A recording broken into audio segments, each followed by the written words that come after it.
Halo, dan selamat datang kembali di penjelajahan mendalam kita. Halo. Oke, sumber kita kali ini dari transkrip video Wall Street Week di Bloomberg Television. Ada beberapa isu besar nih yang mau kita bongkar. Iya, lumayan banyak ya. Betul, ada soal manuver terbaru Federal Reserve AS, terus ada dukungan AS yang agak mengejutkan nih buat Argentina di bawah Presiden Milei. Yang soal Argentina itu menarik. Iya kan? Lalu ada juga peringatan keras dari godfather-nya AI, Geoffrey Hinton.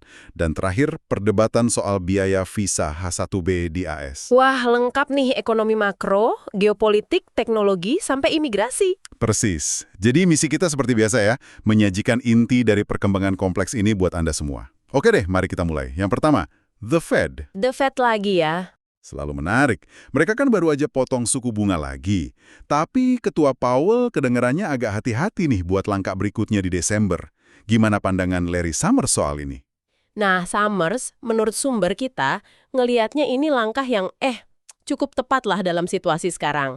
Dia senang Powell balik lagi ke prinsip ketergantungan pada data. Oh, jadi data-driven lagi ya? Iya, poin utamanya Summers itu gini, AS ini kan defisit anggarannya gede, ada tekanan politik, ketidakpastian global juga.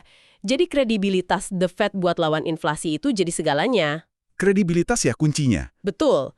Menurut Summers, inflasi itu masih lebih jauh dari target yang bisa diterima dibanding, katakanlah, kondisi pasar tenaga kerja.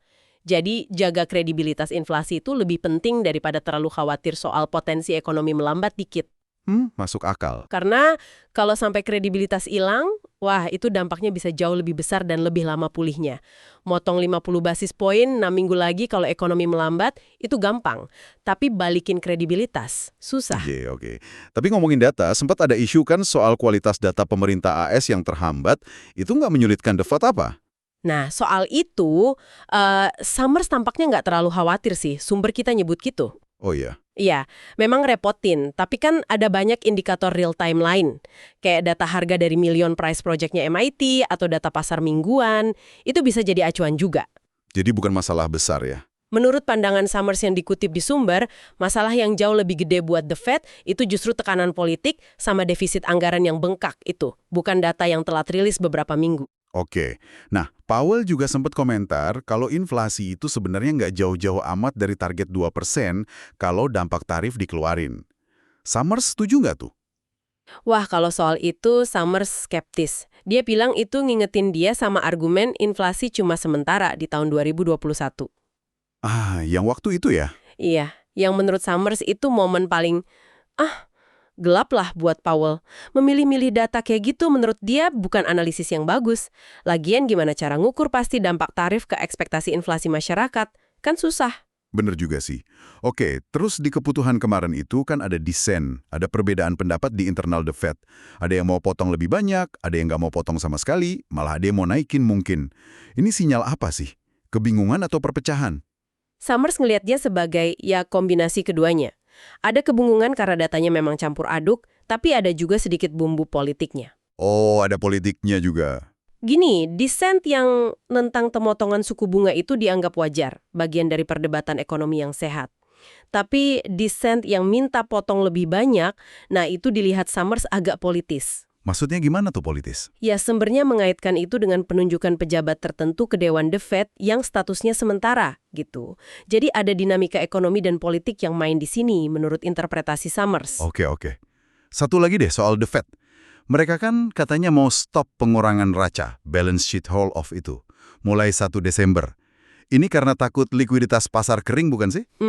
Kalau kata Summers sih, ini langkah yang udah disinyalin dari jauh-jauh hari, jadi bukan kejutan. Oke. Dan di era sekarang, di mana The Fed bayar bunga atas cadangan bank, interest on reserves, ukuran pasti neracanya itu dianggap nggak sekrusial dulu lagi. Jadi nggak terlalu penting gitu ya ukurannya? Kurang lebih gitu, tapi yang lebih penting buat AS secara fiskal, kata Summers, itu justru memperpanjang jatuh tempo utangnya, terming out debt. Nah, kalau gitu, mengurangi neraca artinya jual lebih banyak obligasi jangka panjang, itu sebenarnya malah bantu tujuan itu. Loh kok malah bantu? Ya, karena pemerintah jadi punya lebih sedikit kewajiban jangka pendek, jadi penghentian roll-off ini mungkin lebih ke manajemen ekspektasi pasar aja, bukan karena panik likuiditas. Oke, cukup jelas ya soal The Fed. Mari kita geser sekarang ke Argentina. Nah, ini yang seru nih. Betul. Presiden Milei kan baru menang pemilu. Jadi posisi politiknya lebih kuat buat jalanin kebijakan ekonominya yang ya bisa dibilang radikal. Terapi kejut ya. Ya, awalnya ada optimisme investor. Tapi ya gitu, ada juga kekhawatiran soal resistensi sosial. Terus pola sejarah Argentina yang sering gitu. Pasar senang di awal, terus ya gitu deh. Bolak-balik krisis. Nah, yang bikin beda kali ini ada peran AS yang cukup menonjol. Gimana tuh ceritanya? Ya, ini yang menurut sumber cukup mengejutkan. Ada dukungan finansial dari AS yang signifikan dan bentuknya agak gak biasa buat Argentina. Nggak biasa gimana? Ada dua bentuk utama. Pertama, swap line senilai 20 miliar dolar dari Departemen Keuangan AS ke Bank Sentral Argentina. Swap line itu kayak gimana sih? Gampangnya kayak pinjem-pinjeman mata uang antar bank sentral.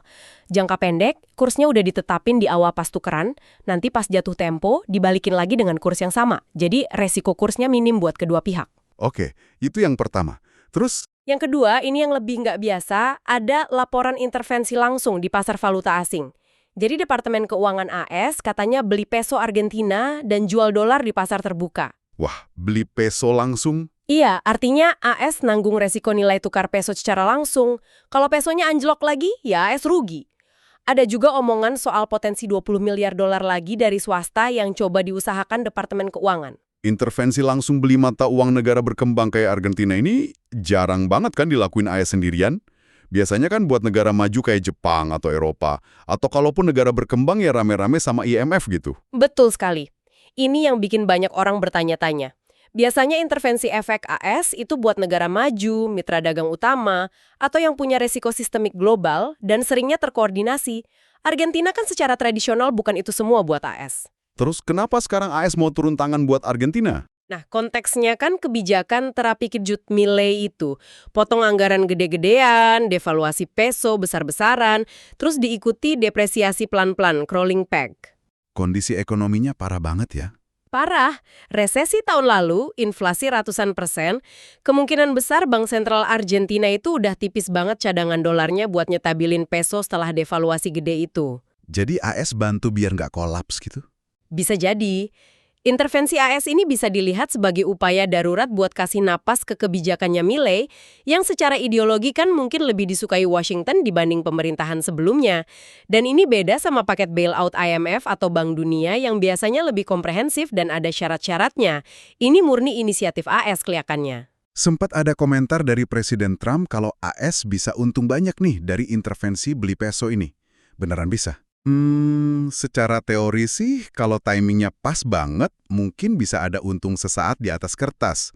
Misalnya AS beli peso sebelum nilainya naik sedikit pasca pemilu, terus langsung jual. Oh gitu.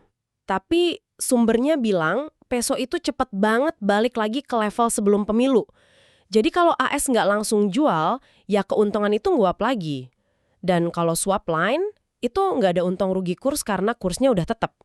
Jadi kayaknya tujuan utamanya bukan cari untung deh. Lebih ke dukungan politik atau strategis buat Milei. Oke. Terus dampaknya di lapangan gimana? Sumber kan nyebut cerita pengusaha tekstil di Buenos Aires, David Kim. Nah, kisah David Kim ini penting banget buat ngasih gambaran gimana rasanya hidup dengan hiperinflasi kronis puluhan tahun. Dia cerita harus ngitung ulang biaya produksi terus-menerus. Naikin harga jual bisa berkali-kali dalam sebulan. Wah, pusing banget pasti ya. Milei bisa nurunin inflasi, target 40% aja udah dianggap bagus banget katanya. Tapi di sisi lain dia juga khawatir suku bunga bank yang tinggi bakal nyekek bisnisnya. Ini dilema banget. Jadi intinya pertanyaannya sekarang? Pertanyaan kuncinya, apakah dukungan AS ini cukup buat ngelawan kekuatan fundamental ekonomi Argentina yang emang lemah? Fakta bahwa peso balik lagi ke level pra-pemilu itu nunjukin bantuan ini mungkin sifatnya sementara aja. Perjuangan ekonomi Argentina ini masih jauh banget. Oke, dari ruwetnya ekonomi Amerika Latin, kita lompat sekarang ke dunia teknologi dan mungkin masa depan umat manusia. Kecerdasan buatan atau AI. Wah, topik berat nih. Berat tapi penting. Sumber kita menyoroti peringatan keras dari Geoffrey Hinton. Dia kan salah satu pionir AI, dapat Nobel pula. Tapi sekarang malah dia yang paling kenceng ngasih peringatan. Iya, dia bilang apa tuh? Dia bilang, kutipannya kira-kira gini, kita ini lagi ngebangun alien. Mereka bakal datang sekitar 10 tahun lagi dan bakal lebih pinter dari kita. Ngeri nggak tuh? Dia bilang kita harus mulai mikir gimana hidup bareng mereka. Waduh, alien beneran. Ya, metaforanya gitu. Nah, yang penting dari analisis Hinton ini, dia bedain dua jenis resiko AI. Bisa dijelasin? Oke, jadi menurut Hinton ada dua lapis resiko. Resiko pertama itu AI sebagai alat di tangan aktor jahat.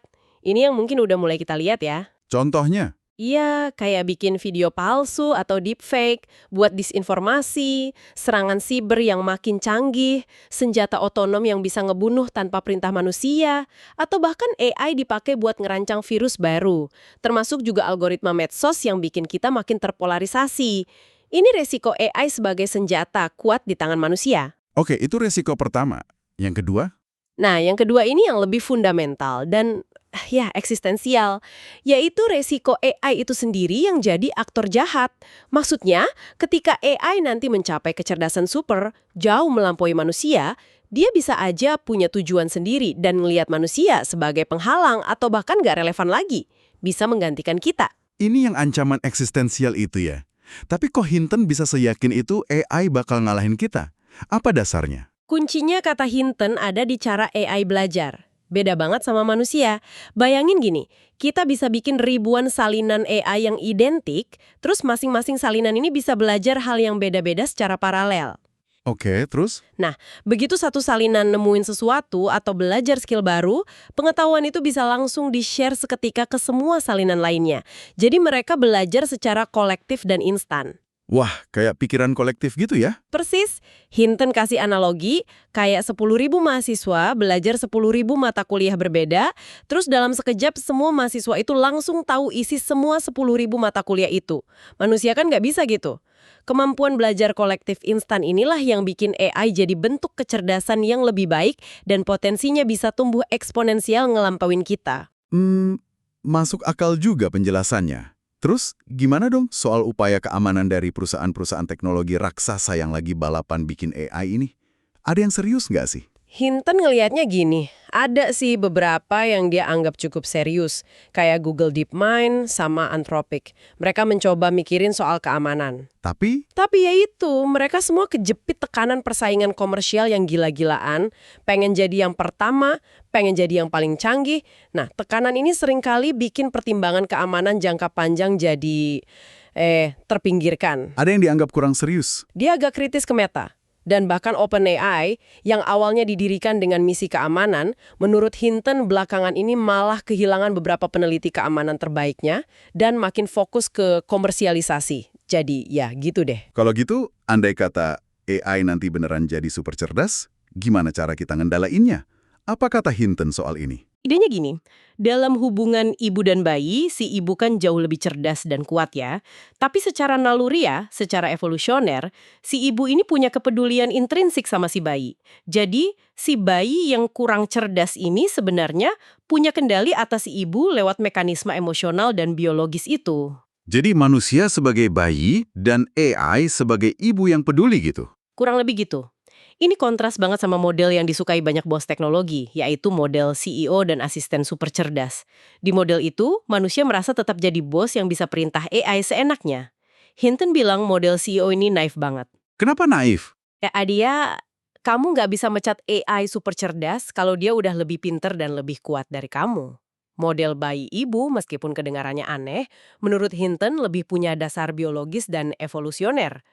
Mungkin itu satu-satunya harapan kita bisa mengendalikan AI super cerdas. Wow, oke. Terus soal persaingan AI global, AS lawan Tiongkok, gimana pandangan Hinton? Hinton ngeliat AS saat ini masih unggul tapi tipis, Tiongkok ngejarnya cepat banget, terutama karena mereka investasi besar-besaran di pendidikan STEM, sains, teknologi, teknik matematika. Jadi Tiongkok bisa nyalip. Nah, yang dikhawatirin Hinton, kalau AS malah motong anggaran buat riset dasar dan nyerang universitas-universitas risetnya yang menurut dia terjadi di era Trump, itu justru sama aja bantu Tiongkok buat nyalip dalam jangka panjang. Kenapa gitu? 10 tahun ke depan, kalau fondasinya dirusak, ya susah mau bikin bangunan tinggi. Bener juga. Nah sekarang kan investasi ke AI ini gila-gilaannya. Katanya sampai triliunan dolar. Itu duit sebanyak itu sebenarnya buat apa sih? Ini juga jadi kekhawatiran besar Hinton. Menurut dia, sebagian besar investasi itu tujuannya satu, menggantikan pekerjaan manusia demi efisiensi dan keuntungan. Waduh. Meskipun AI punya banyak potensi manfaat ya, di kesehatan, pendidikan, sains, tapi dengan struktur masyarakat dan ekonomi kita sekarang, keuntungan dari AI ini kemungkinan besar bakal lari ke segelintir orang aja, yang udah kaya makin kaya, sementara banyak orang kehilangan pekerjaan. Tapi kan revolusi teknologi biasanya ciptain pekerjaan baru juga. Nah, Hinton agak ragu kali ini bakal sama. Dia nanya, orang-orang yang pekerjaannya diganti AI, itu nanti mau kemana? Dia nggak yakin bakal ada cukup pekerjaan baru yang tercipta buat nyerap mereka semua. Ini pertanyaan besar soal dampak sosialnya. Mungkinkah gelembung investasi AI ini pecah? Terus kalau pecah, perkembangannya bisa melambat dan kita punya waktu buat mikir. Kata Hinton sih, ya apa aja mungkin terjadi di pasar. Tapi teknologi dasar AI sekarang yang pakai neural network itu udah terbukti efektif banget. Udah banyak aplikasi nyatanya, kayak baca hasil ronsen atau analisis data kompleks. Ini bukan sekedar spekulasi kayak .com bubble dulu. Jadi nggak bakal hilang gitu aja ya? Mungkin bisa aja ada perlambatan karena siklus ekonomi atau apa, tapi AI sebagai teknologi itu udah terbukti jalan dan bakal terus membaik. Jadi menurut Hinton, kita nggak bisa berharap AI bakal melambat dengan sendirinya. Kita harus proaktif ngelolanya. Terus apa dong solusinya menurut Hinton? Kalau nggak bisa dihentikan, gimana ngelolanya? Dia nyerunya kedua arah. Pertama, kesadaran publik. Masyarakat harus paham risikonya. Kedua, tekanan politik yang kuat ke pemerintah buat bikin regulasi. Mirip kayak gerakan perubahan iklim gitulah. Biar ngimbangin lobi perusahaan teknologi ya? Betul. Perlu ada dorongan kuat dari bawah karena kalau cuma ngandelin perusahaan AI buat ngatur diri sendiri, ya susah. Secara provokatif, Hinton bahkan bilang, mungkin kita perlu semacam Chernobyl versi AI atau krisis rudal Kuba versi AI, biar dunia benar-benar sadar sama urgensinya sebelum semuanya terlambat. Wah, sampai segitunya ya. Semoga nggak perlu nunggu krisis dulu. Oke, dari ancaman eksistensial AI, kita balik lagi ke isu yang lebih membumi, tapi nggak kalah penting dampaknya. Perebutan talenta global. Nah ini nyambung juga sebenarnya. Iya, topik terakhir kita soal usulan kontroversial biaya $100.000 buat visa H1B di AS. Ini kan visa yang dipakai banyak pekerja terampil asing, termasuk nama-nama besar di Silicon Valley sekarang, waktu mereka muda dulu. Elon Musk, Satya Nadella, Sundar Pichai, katanya dulu juga pakai H1B ya? Betul. Nah, sumber kita juga nyorot masalah di sistem H1B yang sekarang udah ada, sebelum ada usulan biaya baru ini. Iya, sistem H1B yang sekarang ini emang udah banyak dikritik. Jadi H1B itu kan visa kerja sementara buat profesional asing yang punya keahlian khusus, minimal sarjana, dan harus disponsori perusahaan AS. Ada kuatannya ya? Ada, sekitar 85.000 per tahun. Tapi yang lamar bisa ratusan ribu.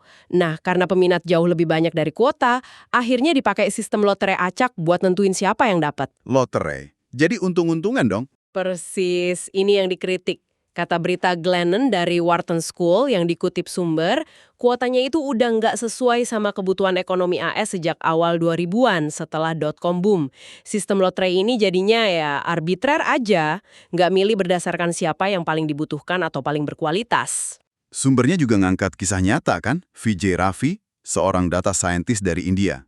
Gimana ceritanya? Ya, kisah Vijay Ravi ini cukup menggambarkan betapa rentannya sistem ini buat pekerja asing. Dia berhasil dapat H1B, kerja di AS, punya karir bagus, terus kena PHK.